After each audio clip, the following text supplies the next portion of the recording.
Good evening and thanks for joining us for WSLS 10 at 5. I'm Lindsey Ward. Many people in Southwest Virginia are remembering photographer Adam Ward tonight. Those who knew Adam say he had that special ability to light up a room whenever he went in it. WSLS 10's Bethany Teague spoke with several people at Salem High School today where Adam graduated. As the investigation unfolds, WDBJ-7 employees are grieving the loss of their co-workers. General Manager Jeff Marks says all day the staff is alternated between doing their jobs and stopping to simply hug and cry. Outside the station, members of the community have dropped off flowers and balloons in memory of Allison and Adam. Allison and Adam worked together on WDBJ-7's morning show. They were a young team at the beginning of their careers. Allison, who was 24 years old, grew up in Martinsville and went to James Madison University. Her co-workers describe her as smart, bubbly, and universally loved. Adam, a Salem native and Virginia Tech grad, worked at the station for 4 years. He started out in the production department and became a photographer. His co-workers say he was the kind of guy that would do anything for you and always had a smile on his face. He was engaged to WDBJ-7's morning producer. Their co-workers say they were a great team to work with. This, of course, is certainly a difficult time for our peers at WDBJ-7, and our thoughts and prayers go out to them as well as the victims' families. Well, you may not believe it if you stepped outside at all on this beautiful day, but we could wake up to major changes in the morning. VDOT says it also didn't treat roads due to the expected rain. However, once snow starts to fall, crews will focus first on widely traveled roads and then move on to those secondary streets. In other news, just a day after Sweetbriar College announces this year will be its last, we're learning more about the debt the college is facing. The Virginia Tech Athletic Department tells WSLS 10 Virginia Tech freshman running back Shy McKenzie is suspended from all football-related activities after being charged with 2 counts of contributing to the delinquency of a minor. Meanwhile, multiple agencies in Franklin County work together to learn how to handle a crisis. Now, the Environmental Protection Agency helped organize today's hands-on hazmat drill. WSLS 10's Ananda Brachita is live at the Franklin County Sheriff's Department. So, Ananda, why did the EPA organize this training exercise? Felt like a rainy spring day with temperatures topping out in the 60s today, but that is all about to change within the next few hours as we're on the brink of yet another round of snow. It's called a panther house. Yeah, WSLS 10's Bethany Teague looked at plans for the project today. She joined us live from Christiansburg. So Bethany, what exactly is a panther house? WSLS 10's Lindsey Ward is now live along the Greenway. Lindsey, I saw some of the pictures that you and your photographer Jeff Prezan sent in. I know the Carillion's taking some precautions out there, and we're all wondering about things along the Greenway. Absolutely, John. We're actually standing on the walkway between Carillion Clinic and its garage. We'll let you take a look at the Roanoke River Greenway. You can't see it. The Roanoke River has flooded its banks. It's approaching some of the roads. As you can see, it's getting higher and higher as it approaches South Jefferson Street Bridge. I want to let you know that Wiley Drive is also blocked because of the rising waters.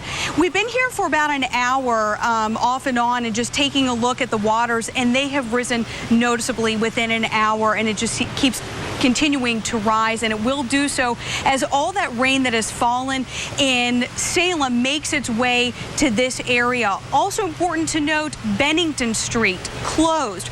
Police are diverting traffic in that area. The Roanoke River has flooded the Greenway and flooded the street there. So if you live in that area, you're going to need to find another route home. We're going to be here throughout the evening. Coming up at 5:30, we'll tell you what Carillion Clinic is doing to make sure it doesn't fall victim to the rising waters.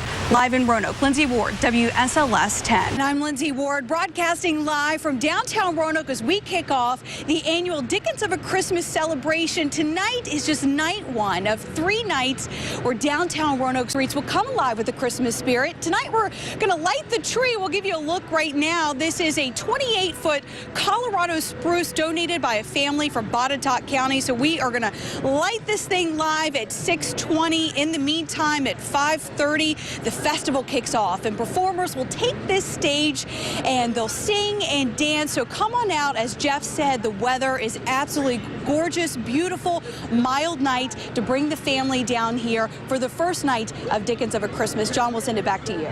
Scare on the gridiron. WSLS 10 looks deeper into dangers facing high school football players, questions parents should ask coaches, as a local athlete shares his story. Good evening and thanks for joining us for WSLS 10 at 6. Since the start of school, nearly 10 students nationwide have lost their lives on the field playing the game they love.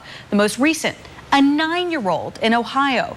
Now, this has sparked concern with parents and healthcare professionals. We sit down with one family facing a tough decision after their son suffers a concussion and temporary paralysis to return to the game or not. For Rockbridge County junior Joshua Lawhorn, dreams of a breakout season were intercepted with one hit in the first game of the season. The Wildcats were playing crosstown rivals Perry McClure when Joshua carried the ball for a first down. As he pushed his way through the defense, he was hit from the side. It may not look all that jarring, but it would leave him paralyzed. It honestly was kind of like a horror movie itself. It all scared me because I didn't know what was going on. Everybody was around me. All I knew was he couldn't feel, and he was paralyzed from his neck down. When Mom Wendy saw her son fall to the ground and lay there, she knew right away something wasn't right. Emergency crews quickly flew Joshua from Lexington's Stonewall Jackson to Roanoke Memorial Hospital. I felt like I was in a dream almost. A bad dream. He was in a helicopter and couldn't feel his body. After arriving at Roanoke Memorial, finally some relief. Slowly, feeling started to come back, and doctors determined he suffered a concussion and a full-body stinger. The stinger left him temporarily paralyzed, but the Lawhorn family was permanently terrified of what could have been.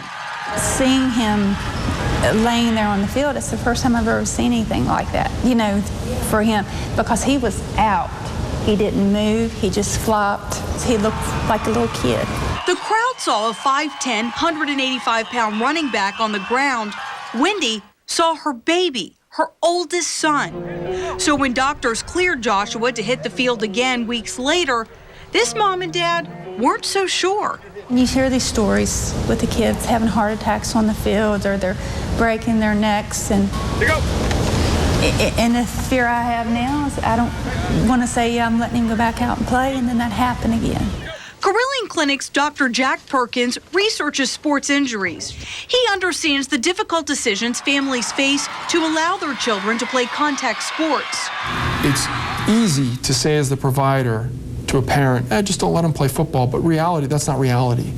You may have some athletes that are going to go to college only because they have athletic ability, and for us to deny them that opportunity is wrong. Dr. Perkins says it's important for parents to ask coaches questions, such as what kind of medically trained staff is on the sidelines? Also, what's the program's protocol when a player gets hurt? You gotta have that discussion. Sit down, know what the school is going to do. If something happens on the field, what's their action plan? With athletic trainers, coaches, and his mom and dad all watching from the sidelines, Joshua decided to hit the field again when Rockbridge took on the Colonels from William Fleming.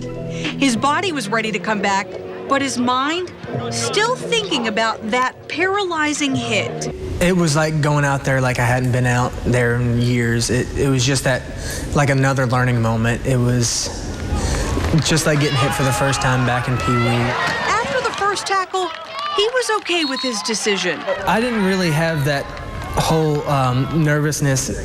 I didn't get rid of the nervousness until after I got hit. Because after I got hit, I knew that it was going to be okay, that not every hit was going to be that traumatic event all over again. As more and more severe injuries make national headlines, families like the Lawhorns will have to decide, is the risk worth it? Because we're still struggling, going, we're doing the right thing. So every time Joshua's tackled, they hold their breath and say a prayer. Now, Joshua is so serious about sports, he has plans to either play football or baseball in college. He's also added a special neck pad to his uniform to protect his head and neck from injury again.